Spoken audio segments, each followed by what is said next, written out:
नमस्कार दोस्तों, फिर हाजिर है आपका दोस्त यार चौधरी भारत के आधुनिक इतिहास की जानकारी लेकर। और आज की जो जानकारी है वो भारत के राष्ट्रीय आंदोलन की जानकारी को हम स्टार्ट करेंगे। काफ़ी लंबा इतिहास है भारतीय राष्ट्रीय आंदोलन का। आप सबको पता है कि 1885 में जब कांग्रेस की स्थापना हुई थी तो वहाँ से राष्ट्रीय आंदोलन का एक नया चरण प्रारंभ हुआ था। सिस्टमेटिक तरीके से राष्ट्रीय आंदोलन चालू हुआ था। 1947 तक वो राष्ट्रीय आंदोलन की एक लंबी श्रृंखला रही थी। उसके बाद में देश को आज़ादी मिली।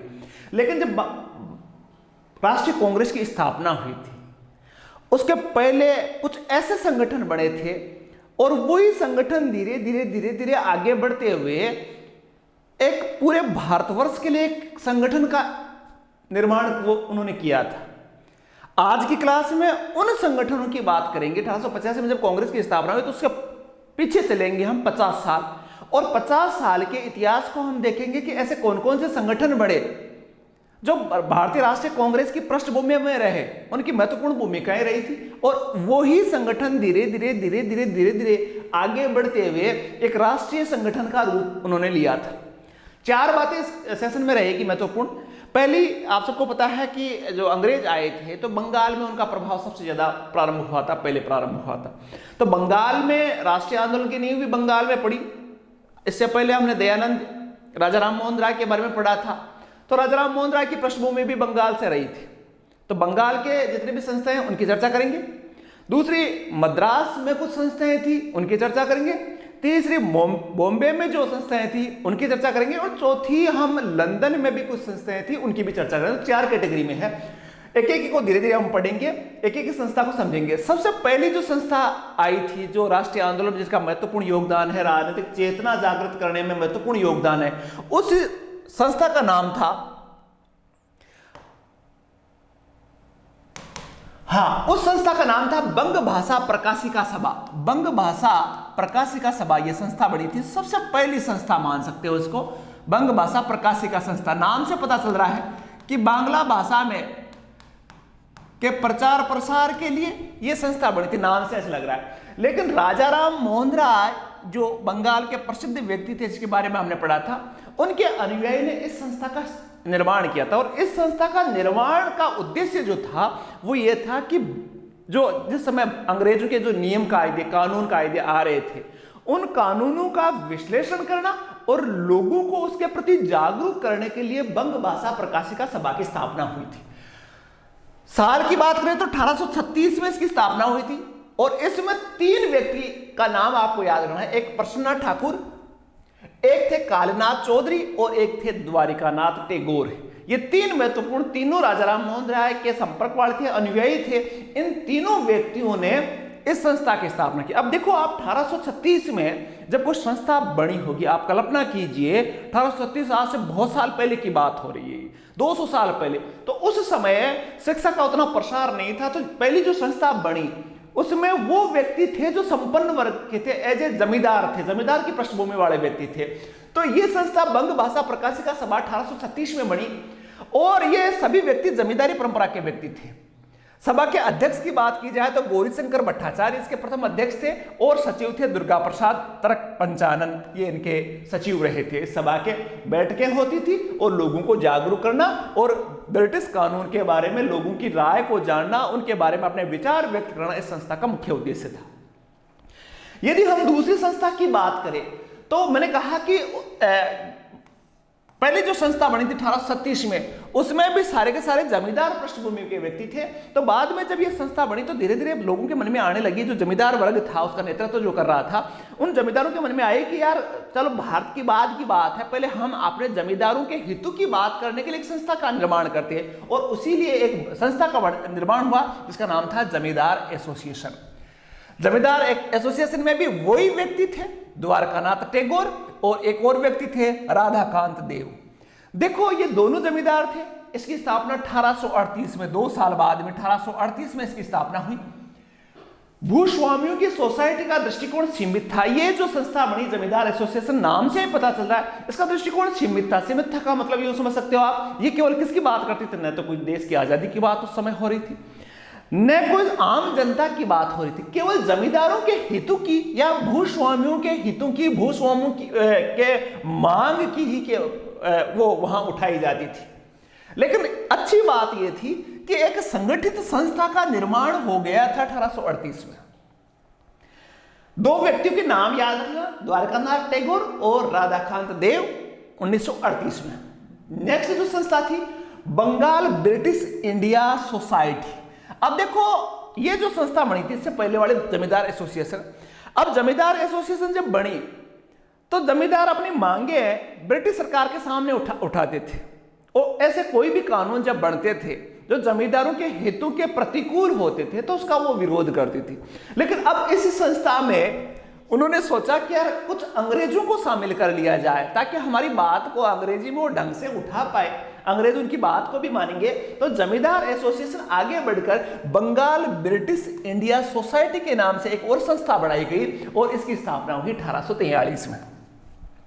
अंग्रेज, मैंने कहा था अंग्रेज अधिकारी को शामिल किया गया, तो इसमें जो अंग्रेज अधिकारी शामिल हुआ था वो था जॉर्ज थॉमसन, और व्यक्ति वो द्वारकानाथ टैगोर, चंद्रमोहन चटर्जी, परमानंद मैत्रा के संयुक्त प्रयास से स्थापना हुई थी। द्वारकानाथ टैगोर अभी आ रहे हैं, सभी संस्थाओं में शामिल है ये।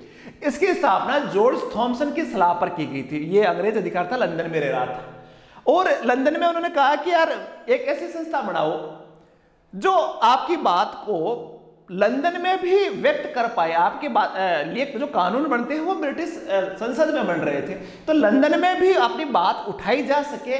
तो ये जॉर्ज थॉमसन ने इसकी सलाह दी थी, और इसी की सलाह पर द्वारकानाथ टैगोर, इंग्लैंड से उनको जॉर्ज थॉमसन थे, उनको भारत लाए थे, और बाद में इस एसोसिएशन का निर्माण किया गया और इंडियन सोसाइटी के वो सचिव भी बनाए गए जॉर्ज थॉमसन को। ये मुख्यतः कुलीन वर्ग का प्रतिनिधित्व करती थी। सारी संस्थाएं प्रारंभिक थी वो कुलीन वर्ग का या जमींदारों का प्रतिनिधित्व करती थी। इसके बाद में एक और संस्था बनी, इंडियन लीग।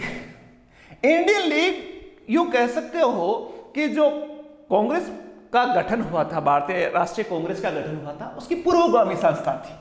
इससे पहले ज्यादातर मैंने संस्थाएं पढ़ाई वो सारी जमींदारों की, ज्यादातर क्या 100% ही जमींदारों की थी। लेकिन इंडियन लीग ऐसी थी जो जमींदारों से हटकर बात करती थी, इंडियन लीग। और यही संस्था पृष्ठभूमि में थी इंडियन नेशनल कांग्रेस की। स्थापना हुई 1875 में। व्यक्ति जो थे वो उनका नाम था शिशिर कुमार घोष, और ये शिशिर कुमार घोष कोई जमींदारी वर्ग से संबंधित नहीं थे, ये आम व्यक्ति की बात करने वाले व्यक्ति थे। लोगों में राष्ट्रवाद की भावना को बढ़ावा, ये देखो पहली बार बात आई है, लोगों में राष्ट्रवाद की भावना यदि बढ़ाने का प्रारंभिक प्रयास बंगाल में हुआ तो वो थी इंडियन लीग। राजनीतिक शिक्षा देना लोगों को, यह संगठन आनंद मोहन बोस, दुर्गा मोहन दास, नवगोपाल मित्रा, सुरेंद्रनाथ बनर्जी जो आगे बड़े नेता हुआ करते थे वो भी इस संगठन के सदस्य थे। सुरेंद्रनाथ बोस बनर्जी का नाम याद रखना, और आनंद मोहन बोस, ये दो बड़े महत्वपूर्ण नेता थे जो भारतीय राष्ट्रीय आंदोलन में इनका जिक्र आएगा, मैं जब पढ़ाऊंगा आनंद मोहन बोस का जिक्र भी आएगा और सुरेंद्रनाथ बनर्जी का जिक्र भी आएगा। ये दोनों नेता जो थे, और साथ में शिशिर कुमार घोष, ये भी एक बड़े व्यक्ति थे, ये तीनों ने इंडियन लीग की स्थापना की थी 1875 में। देखो शिशिर कुमार घोष का भी जिक्र आएगा। शिशिर कुमार घोष की मैंने आपके सामने तस्वीर दिख रही होगी। शिशिर कुमार घोष जो थे उनका जीवन थोड़ा सा मैं बता दूं, 1840 में जन्मे, 1911 तक के उनका जीवन रहा। इनकी जो महत्वपूर्ण बंगाली भाषा का एक समाचार पत्र था अमृत बाजार पत्रिका, ये याद रखना। अमृत बाजार पत्रिका जो थे उसके संस्थापक हुआ करते थे शिशिर कुमार घोष। बड़े प्रकांड विद्वान थे, बड़े आध्यात्मिक व्यक्ति थे, और कलकत्ता विश्वविद्यालय में उन्होंने पहले प्रयास में सफलता प्राप्त की थी। शिशिर कुमार घोष का चित्र आपके सामने है। अमृत बाजार पत्रिका आप जरूर याद रखना, अमृत बाजार पत्रिका के संस्थापक थे शिशिर कुमार घोष, और उसके बाद में आप राष्ट्रीय आंदोलन में इनका जिक्र भी आपको और भी सुनने को मिलेगा। अगली जो संस्था थी भारतीय राष्ट्रीय संघ, इंडियन एसोसिएशन। देखो इसकी स्थापना है वो 1886 में, जो 85 में जो कांग्रेस बनी थी उसमें इसका विलय कर दिया गया था। नेताओं की हम बात करें तो इसके नेता वही थे आनंद मोहन बोस, दुर्गा मोहन दास, नवगोपाल मित्रा, सुरेंद्रनाथ बनर्जी। इन्होंने भारतीय राष्ट्रीय संघ की स्थापना की थी। बाद में ये 86 में भारतीय राष्ट्रीय कांग्रेस में विलय हो गया इसका। 1877 में इसके महत्वपूर्ण काम जरूर देख लेना भारतीय राष्ट्रीय संघ के। इसके महत्वपूर्ण कामों की बात करें तो 1877 में इन्होंने एक मांग की थी। ये सिविल आंदोलन चलाया था, सिविल सेवा आंदोलन चलाया था इसने भारतीय सिविल सेवा परीक्षा के लिए अभ्यर्थियों की आयु सीमा घटाने पर आपत्ति दर्ज की थी, विरोध किया था। दूसरा, एसोसिएशन ने इंग्लैंड और भारत में एक साथ सिविल सेवा की जो परीक्षा साथ साथ करवाना है तो उसकी वकालत की थी कि केवल इंग्लैंड में नहीं होनी चाहिए, भारत में भी इसके साथ में परीक्षाएं होनी चाहिए। उस समय इंग्लैंड में ही होती थी परीक्षा, तो इसके लिए भी उसने मांग की। ये भारतीय राष्ट्रीय कांग्रेस की मांगों में भी है। इसके एक दमनकारी शस्त्र अधिनियम आया था या वर्नाकुलर प्रेस एक्ट आया था, जिसके बारे में हम अलग से चर्चा करेंगे। इस अधिनियमों का भी इन्होंने विरोध किया था भारतीय राष्ट्रीय संघ ने। बंगाल की यदि देखी जाए तो इतनी संस्थाएं अपने को याद रखी है। अब हम पहुंचते हैं मद्रास में। मद्रास की एक ही संस्था थी MNA, महत्वपूर्ण, मद्रास नेटिव एसोसिएशन, और इसके नेताओं का मैंने चित्र लगा रखा है। इसकी स्थापना हुई थी 1852 में। प्रथम अधिवेशन चेन्नई में हुआ था, मद्रास प्रेसिडेंटी के लिए हुआ था। मद्रास अलग प्रांत बना हुआ था, राजनीतिक मंच था, और इसका जो नेता था, प्रमुख नेता था गंजुला लक्ष्मी नारसू चेट्टी। ये व्यक्ति का चित्र आपके सामने है। ये थोड़ा सा नाम आपको उत्तर भारत के लोगों के थोड़ा सा हार्ड लगता होगा। तो लक्ष्मी नारसू चेट्टी के द्वारा स्थापित हुई थी ये संस्था, और MNA प्रेसिडेंसी के जमींदारों के राजनीतिक केंद्र था। ये जो पहली संस्था बड़ी, चाहे बंगाल की बात करें चाहे मद्रास की बात करें, ये सारी की सारी थी जमींदारों के लिए। ये भी एक जमींदार थे और इन्होंने जमींदारों के हितों की मांग के लिए MNA की स्थापना की गई थी 1852 में।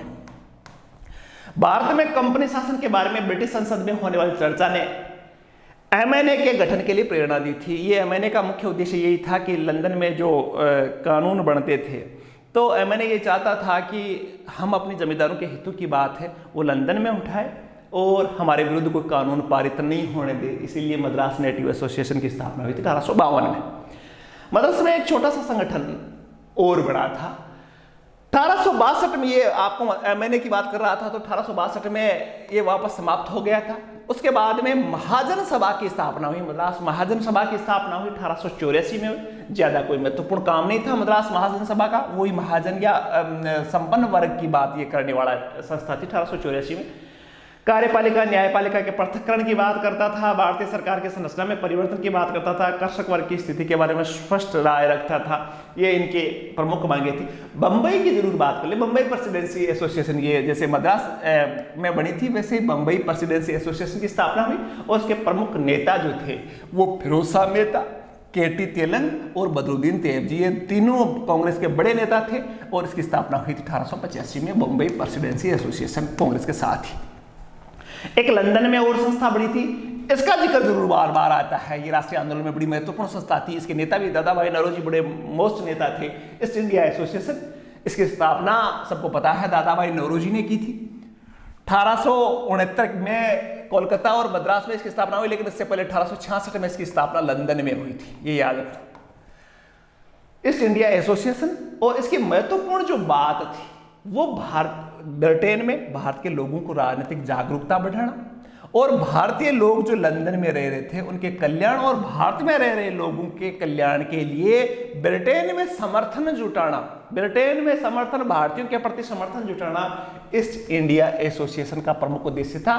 स्थापना मैंने बताई 1866 में। संस्थापक थे दादा भाई नौरोजी। बहुत बार सवाल आया हुआ है, इसके बारे में और डिटेल है। इनकी किताबों का जिक्र जो आता है, poverty un British rules in India, दादा भाई नौरोजी की महत्वपूर्ण पुस्तक थी, जिसमें ब्रिटिश सरकार द्वारा भारत का जो शोषण किया जा रहा था उस पर महत्वपूर्ण किताब थी। भारतीयों की आय के बारे में गणना जो प्रारंभ की गई थी वो इनके द्वारा की गई थी। तो यहाँ देखो सिंपल सी छोटी छोटी बातें हमने की थी कि छोटे छोटे जो संगठन थे वो संगठनों की एक शुरुआत 1850, 52, 35, 36 से मान सकते हो। लगभग आप कांग्रेस पार्टी की स्थापना से 50 साल पहले छोटी संस्थाओं का स्थापना का शुरुआत हुई। उसी संस्था के सदस्य फिर दूसरे संगठन की स्थापना हुई, फिर वो संगठन खत्म हुआ, फिर तीसरे संगठन की स्थापना, वो संगठन थोड़ा और बड़ा हुआ, फिर चौथे संगठन की स्थापना, फिर दूसरे राज्य में स्थापना हुई, फिर तीसरे राज्य में स्थापना हुई। इस प्रकार धीरे धीरे राजनीतिक चेतना आती गई और 1885 में आकर भारतीय राष्ट्रीय कांग्रेस की स्थापना हुई, और उसके बाद में भारतीय राष्ट्रीय आंदोलन जो है वो एक नई गति और नई दिशा के साथ बढ़ा था। नई क्लास में हम भारतीय राष्ट्रीय कांग्रेस के जो गठन है उसकी चर्चा भी करेंगे, और राष्ट्रीय कांग्रेस से संबंधित महत्वपूर्ण प्रस्ताव, महत्वपूर्ण अध्यक्षों की हम चर्चा करेंगे। तो वो क्लास भी काफी महत्वपूर्ण रहने वाली है। चैनल पे नए हो तो सब्सक्राइब जरूर कर लेना, और नई क्लास जल्दी लेकर आएंगे जो आपके लिए महत्वपूर्ण होगी। आज की क्लास कैसी लगी कमेंट करके जरूर बताना। नई क्लास में फिर मिलेंगे, तब तक के लिए धन्यवाद। जय हिंद, जय भारत।